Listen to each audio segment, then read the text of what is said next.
हाँ ओके। तो आज का पेपर है अक्टूबर 31 का द हिंदू। मैंने पहले ही बता रखा है, हम इस पेपर को उस मकसद से डिस्कस करते हैं जिससे कि हमारा खुद का रिवीजन हो। ओके, और हमारा मेन मोटिव इसको लेके ये रहेगा कि भाई ग्रास्पिंग पावर बढ़े और साथ में जो भी एग्जाम आपके पास आए, राइट, उसमें आपको देखने को मिले करंट अफेयर्स, राइट। तो वी विल डिस्कस। तो यहाँ पे जो इंपॉर्टेंट पार्ट है जो देखने को, तो troops complete the disengagement at Depsang and Demchok. तो वही ये पॉइंट बहुत हाईलाइट हो रहा है, देपसांग और देमचोक। ऑब्वियसली बात है ये लद्दाख में है, ठीक है। This is a part of eastern Ladakh. बोल रहा है कि ट्रूप्स ने मूवमेंट कर लिया है, बस थोड़ी मोडालिटीज हैं कैसे पेट्रोलिंग करनी है। तो पेट्रोलिंग बिगिन होने वाली है, मिनिमम 20 बंदे रहेंगे पेट्रोलिंग में, और ताकि वो आमने सामने रहे तो उनका टाइमिंग डिफरेंट कर सकते हैं लोग, ठीक है।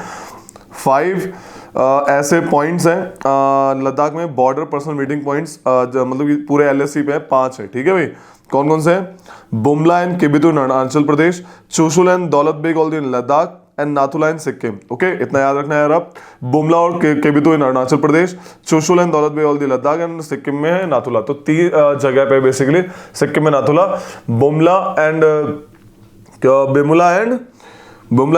केबितु अरुणाचल प्रदेश, चुशुल एंड दौलत बेग ऑल दी, ठीक है, ये लद्दाख में।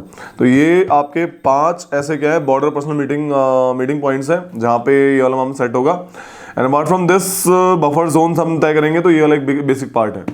और क्या है फ्रंट पेज में न्यूज़ है यार, ये बड़ी खतरनाक न्यूज़ है कि Shah has order campaign to target Sikh activist. दरअसल कनाडा ने बोला है साफ साफ कि जो आपके यूनियन होम मिनिस्टर है उन्होंने ही ऐसा ऑर्डर दिया था कि टारगेट करो सिख एक्टिविस्ट को, जो कनाडा में है।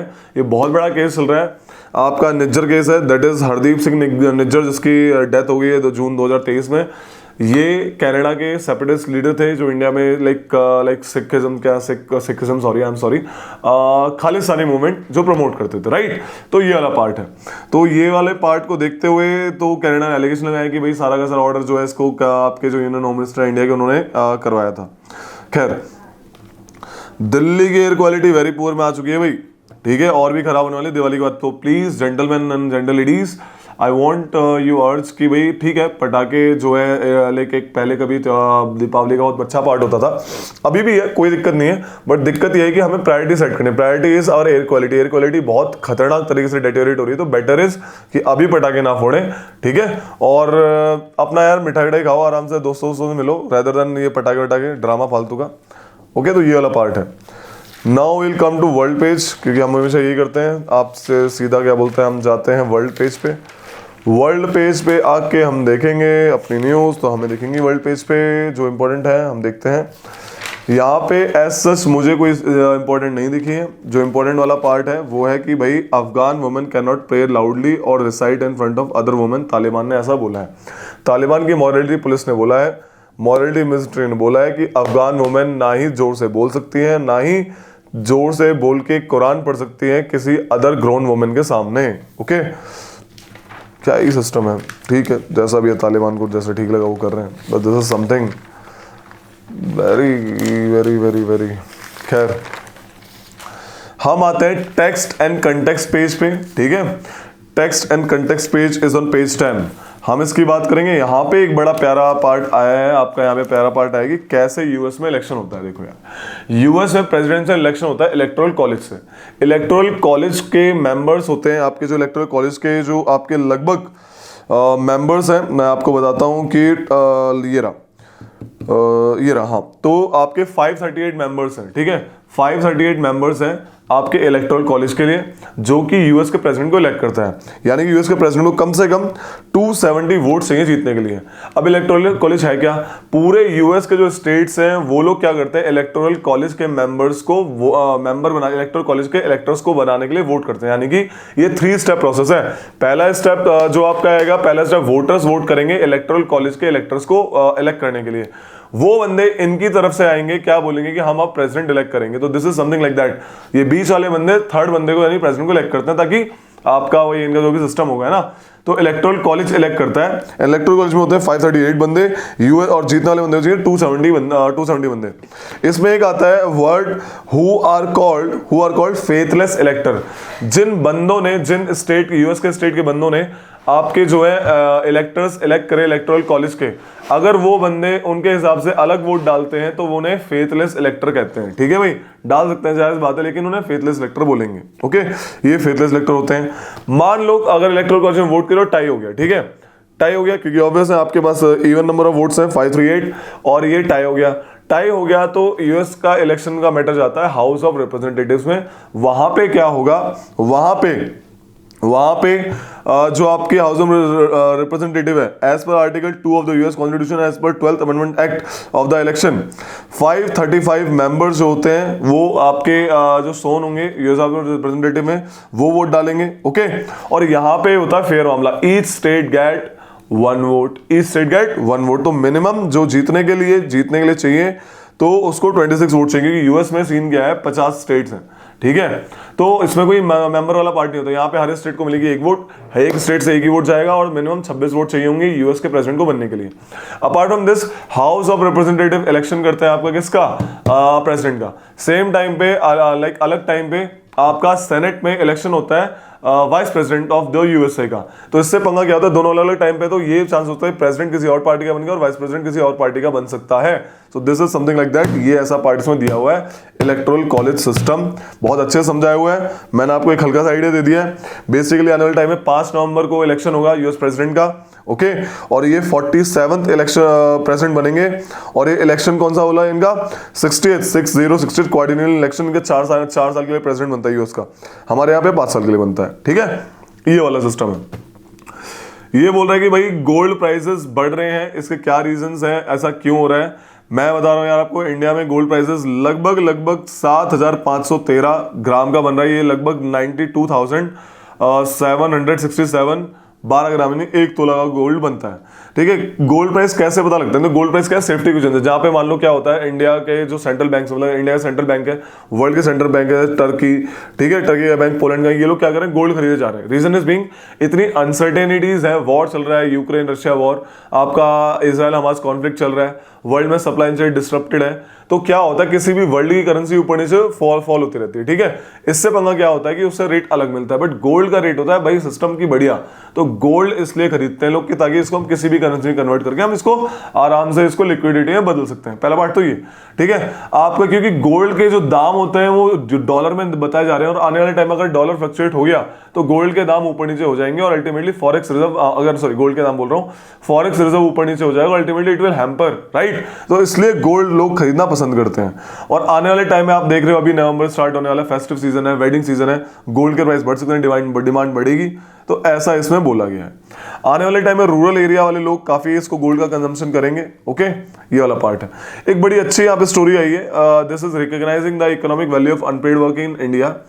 इंडिया में जो वुमेन है वो majority of the unpaid work करती है। For example in care work, parenting, domestic responsibilities. अरे कुछ वुमेन तो ऐसी है जो काम भी कर रही है और घर का काम भी कर रही है। घर का काम क्या होता है, अनपेड होता है। तो साफ साफ बोला है कि अगर आपकी वुमेन को हम अनपेड वर्क को रिकॉग्नाइज कर लिया जाए तो जीडीपी लगभग बहुत ज्यादा बढ़ जाएगी। The unpaid work of women accounts for the 27% of the value of the GDP.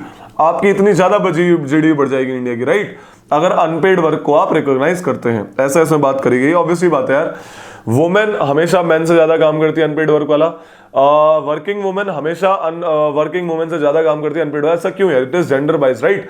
अगर कोई भी घर की रिस्पॉन्सिबिलिटी हो, दोनों बंदों पे होती है। और मैं तो कह रहा हूँ फिजिकली पावर, जो फिजिकल पावर है वो मैन में ज्यादा होती है, उनको ज्यादा रिस्पॉन्सिबिलिटी है। केयर वर्क में ताकत लगती है, पेरेंटिंग में ताकत लगती है, डोमेस्टिक वर्क में ताकत लगती है, वुमेन ही क्यों। सो ऑब्वियसली बात है, बहुत प्यारी बात करी है इस आर्टिकल में। तो बेटर है that Indian government should force the policy and just make something like so that gender disparity can be avoided, right?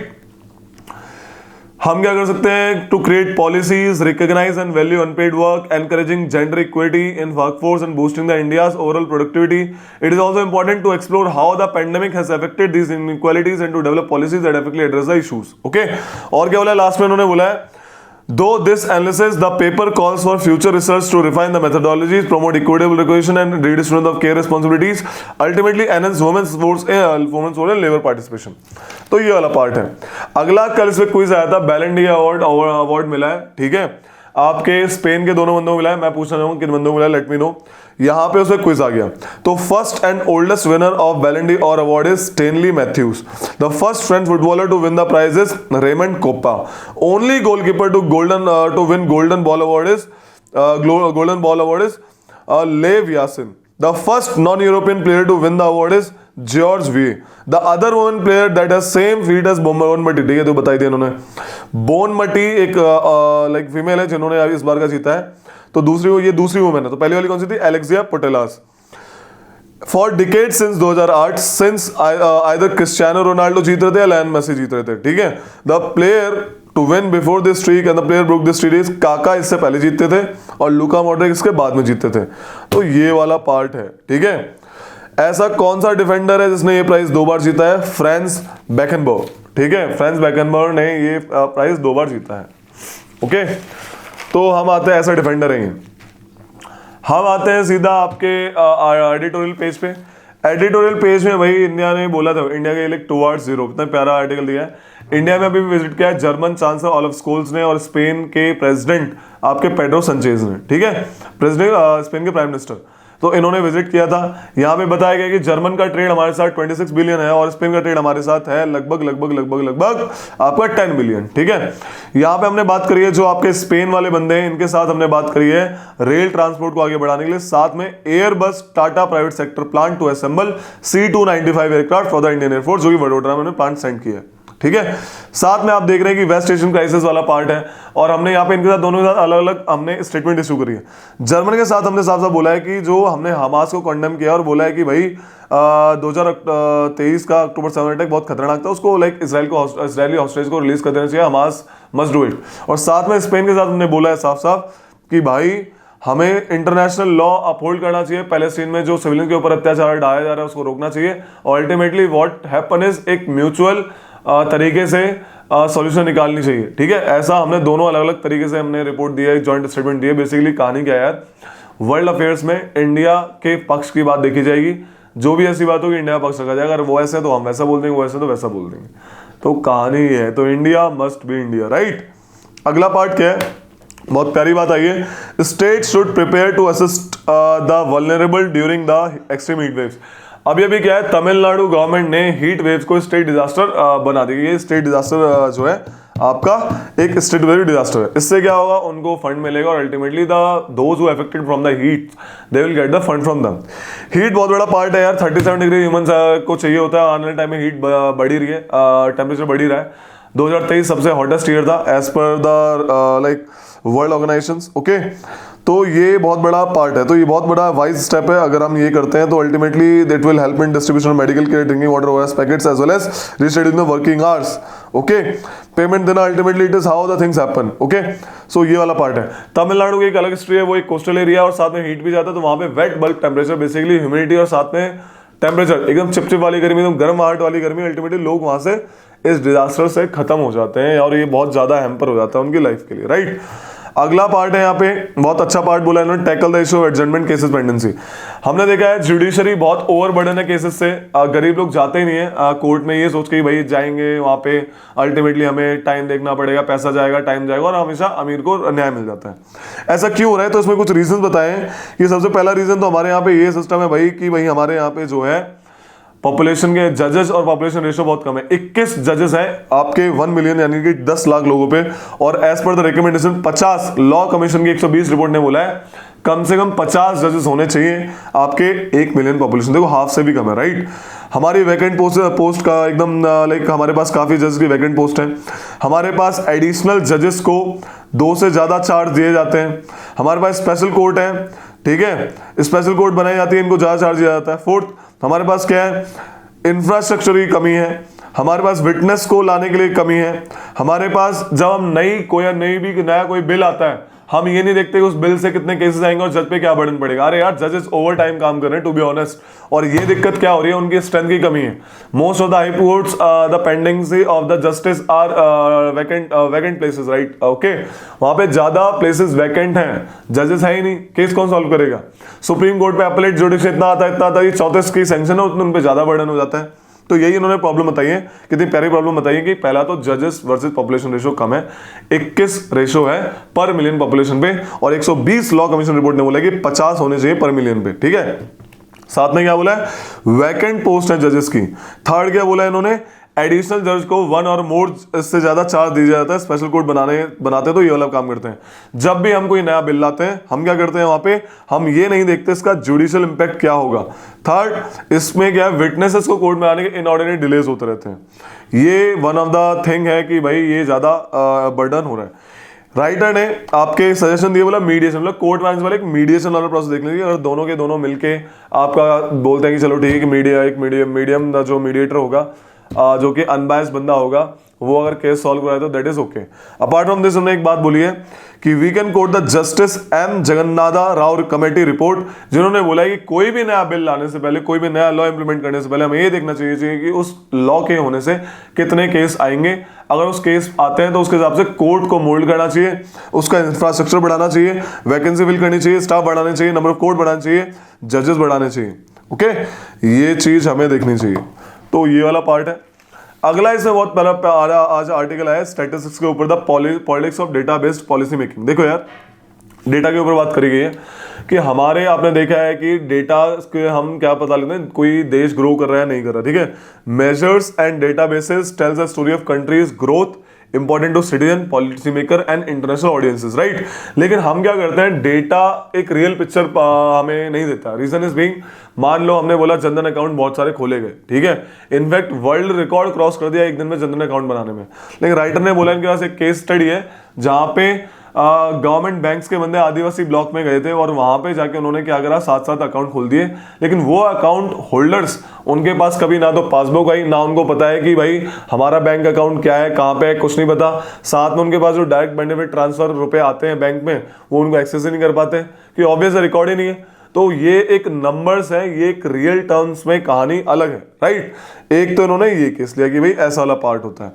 अगला पार्ट क्या, इन्होंने एक आधार का पार्ट लिया कि जो आधार बेस्ड डेटा है वो बहुत बड़ा डेटा है, वो गवर्नमेंट के पास है।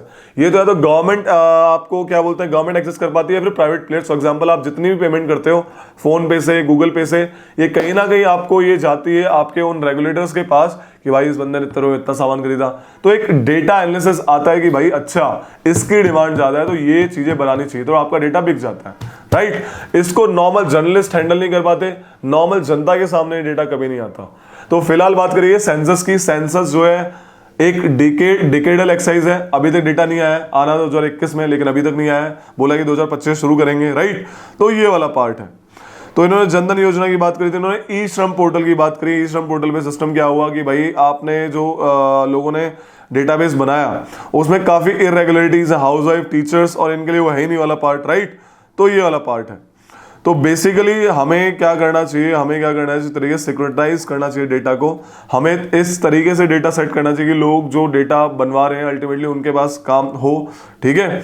हमें डेटा को ये देख के नहीं बनाना चाहिए कि भाई डेटा नंबर्स, हमें देखना चाहिए पॉलिसी मेकिंग उस बंदे तक पहुंच रहा है वो डेटा वाला पार्ट, ठीक है। We should have a suggestion from civil society for designing data infrastructure, okay. हमें सजेशन लेनी चाहिए social scientist, citizen and activist से, so that ultimately statistics ought to serve citizens. Citizens should not serve the achievement of statistical target, okay? Statistics को सर्व करना चाहिए citizen को, rather than citizens serve the statistical target. तो ये वाला part बताया, प्यारा पार्ट था। अब हम आएंगे फटाक से पेपर को न्यूज देखते हैं, इंपॉर्टेंट, ठीक है। हमने 20 मिनट टाइमर लगाया, 1 मिनट बचा हुआ है। बात कराया गया आयुष्मान भारत, दिल्ली ने लॉन्च नहीं कराया क्योंकि दिल्ली के चीफ मिनिस्टर ने बोला है हमारे पास ऑलरेडी एक पैकेज है जो कि 1 करोड़ फ्री तक का हमें treatment, medicine as well as pre treatment देते हैं, तो we would have no urgency to launch that, okay. ये इनका पार्ट है, ठीक है, समझ आता है। अगला पार्ट क्या है कि दिल्ली की रोड्स पे 1257 लोग मरे हैं, जिसमें majority of the people pedestrian and 2 wheeler riders हैं। ऐसा एक रिपोर्ट आई, report by the road crash fatalities report 2023, Delhi police की रिपोर्ट है। ऐसा ही रिपोर्ट दी है।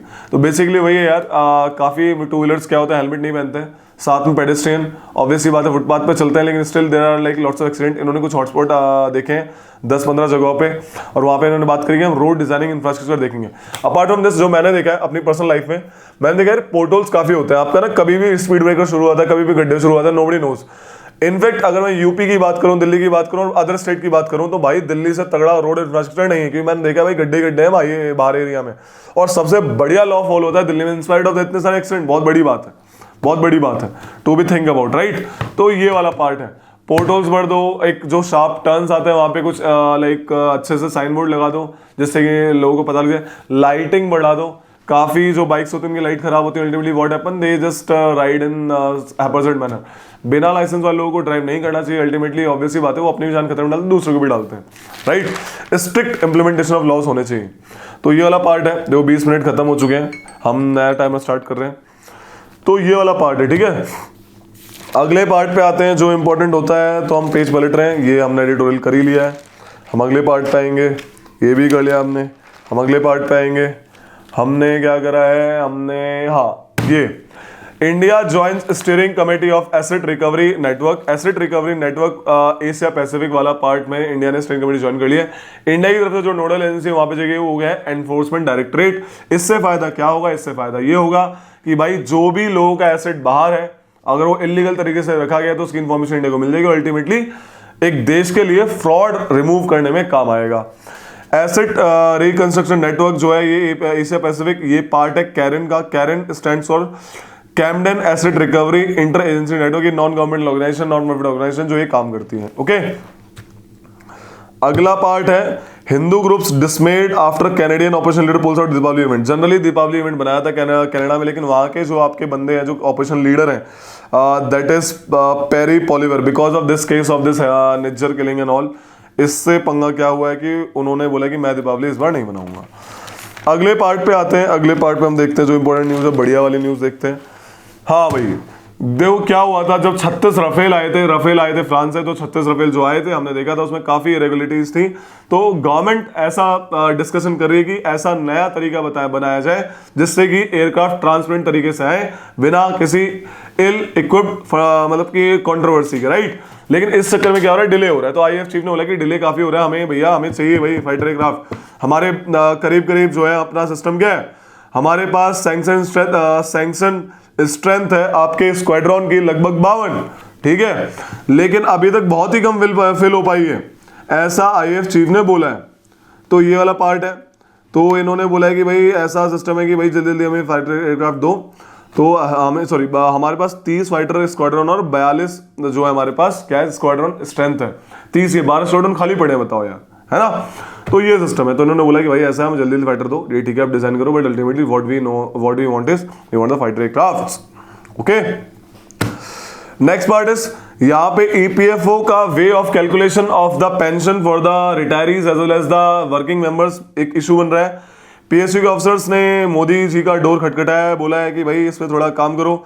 इन्होंने सुप्रीम कोर्ट की एक जजमेंट को कोट किया है कि ये सुप्रीम कोर्ट ने साफ साफ बोला है कि ऐसा नहीं होगा, अल्टीमेटली आपको ऐसा कंसेशन देना चाहिए जो कि आपकी 60 मंथ एवरेज का जो प्री ड्रॉन सैलरी है बिफोर रिटायरमेंट उसके हिसाब से देना चाहिए। तो ये चीज है। ईपीएफओ क्या कर रहा है, EPFO pro rata method use कर रहा है जिससे कि इनकी इनकम कम हो जा रही है। तो इन्होंने डोर खटखटा दिया कि भाई ऐसा मत करो, हमारे बाल बच्चे हैं, ठीक है। तो ये चीज है।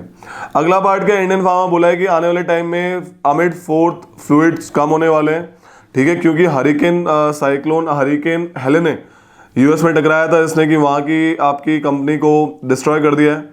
तो ये फ्लूइड कम हो जाएगा, तो इसका ध्यान रखो भाई, ठीक है। That is shortage of intravenous fluid, fourth बोल रहा हूँ, इंट्रावेनस फ्लूइड आईवी फ्लूइड, इसकी शॉर्टेज हो सकती है यूएस से, ठीक है, वहां पे खुद ही शॉर्टेज हो रही है। वर्ल्ड का हो गया, स्पोर्ट्स का हो गया। That's all for today's news. चलो एक मैं बताता हूँ तुमको फटाक से आंसर कि आपको रिसेंटली जो है मैं बता रहा हूँ, रिसेंटली क्या है, रिसेंटली आपके द प्लेयर्स